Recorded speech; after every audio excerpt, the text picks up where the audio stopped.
Dari sebuah istana yang megah sampai ke dasar samudra yang paling dalam dan misterius, lahirlah sebuah legenda yang kita kenal sampai sekarang.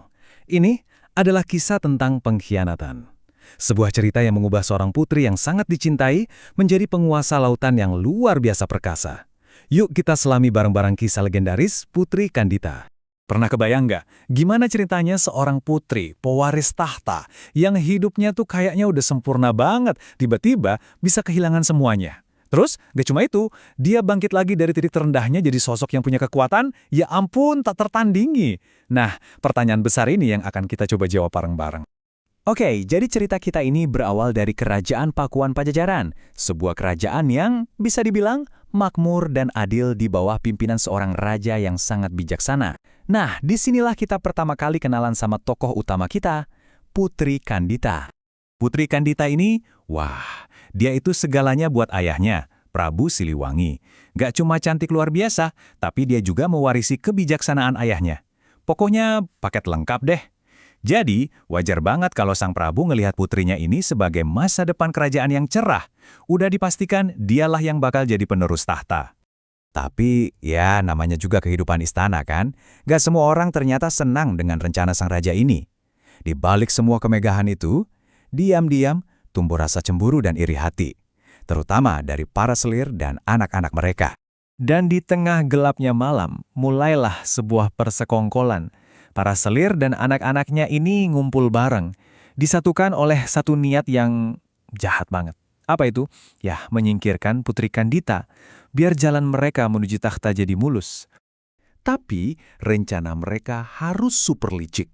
Soalnya, mereka tahu banget, kalau sampai berani nyakitin Putri Kandita terang-terangan, wah, itu sama aja cari mati. Raja pasti ngamuk. Jadi, mereka harus cari cara lain, cara yang lebih gelap, yang gak kelihatan.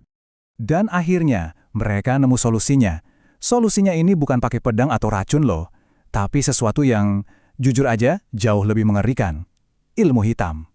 Mereka sepakat buat nyewa seorang dukun yang sakti banget buat ngirim kutukan ke sang putri, dan juga ke ibunya. Nah, dengan keputusan itu, takdir Putri Kandita benar-benar berubah untuk selamanya. Sebuah kutukan jahat dilepaskan, dan kehidupannya yang tadinya sempurna itu hancur lebur dalam sekejap mata. Kutukan ini cara kerjanya benar-benar kejam. Kecantikan Putri Kandita yang selama ini dipuja-puja hilang begitu aja. Gantinya, seluruh tubuhnya dipenuhi luka borok yang mengerikan dan berbau busuk. Dan yang lebih parah, penderitaan ini nggak berhenti di dia.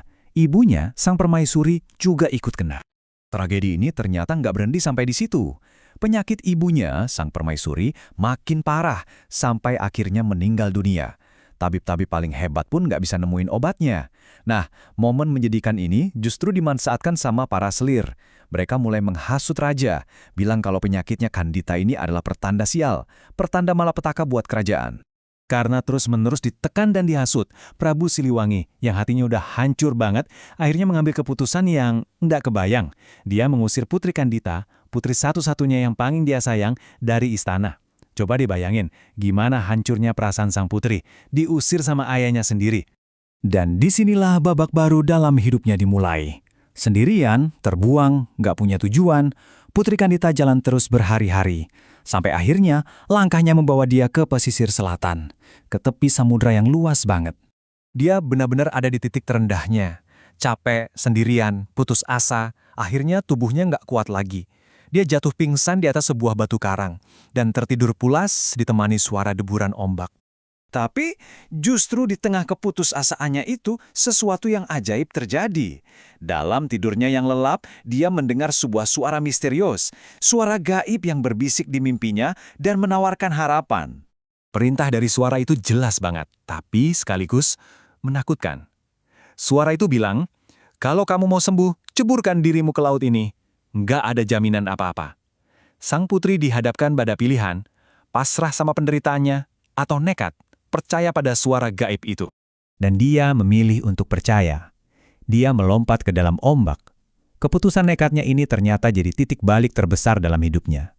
Sebuah momen kelahiran kembali yang sesungguhnya.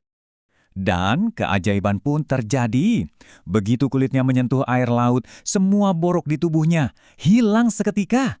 Kutukannya lenyap, kulitnya kembali mulus dan cantik seperti dulu. Lautan benar-benar telah menyembuhkannya.